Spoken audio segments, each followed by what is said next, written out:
Assalamualaikum warahmatullahi wabarakatuh.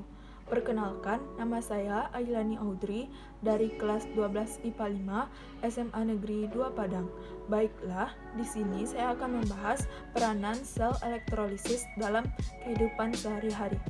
Sel elektrolisis adalah sel elektrokimia di mana energi listrik digunakan untuk menjalankan reaksi redoks itu tidak spontan.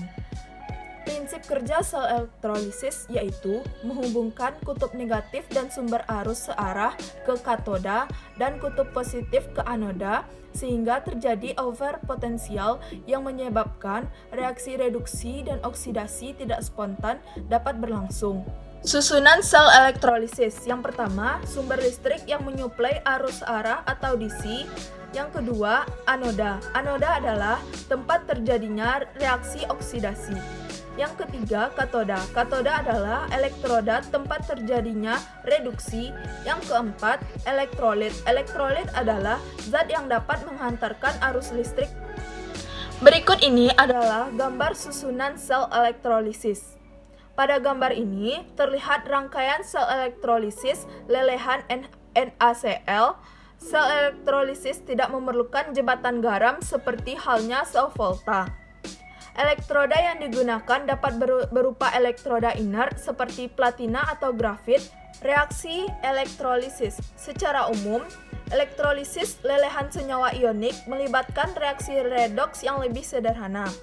Hal ini dikarenakan tanpa adanya air, kation akan direduksi di katoda dan anion akan dioksidasi di anoda.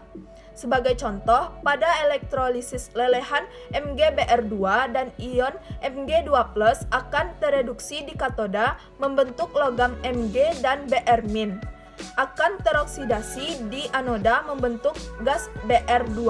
Peranan sel elektrolisis dalam kehidupan sehari-hari. Peranan sel elektrolisis ada 3. Yang pertama, pembuatan gas. Yang kedua, penyubuhan suatu logam. Yang ketiga, proses pemurnian logam. Baiklah, di sini saya akan membahas proses pemurnian logam. Mari kita simak video berikut ini. Electrolyte refining atau pemurnian logam. Pada prinsipnya menggunakan elektrolisis larutan dengan elektroda yang tidak bereaksi. Contohnya pemurnian logam tembaga menggunakan larutan CuSO4. Elektrolisis adalah reaksi kimia yang memerlukan energi listrik. Di anoda ditempatkan logam yang masih kotor. Contohnya kalkupirit, campuran tembaga, perak, emas, dan platina.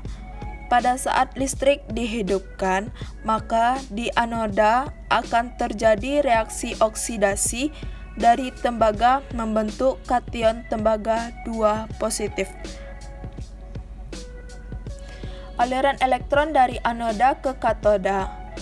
Elektron yang dilepaskan oleh Cu ke katoda.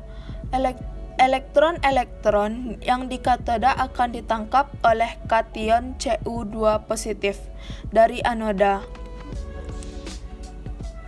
Akibatnya, tembaga di anoda akan berpindah ke katoda, sehingga anoda semakin habis, katoda semakin besar.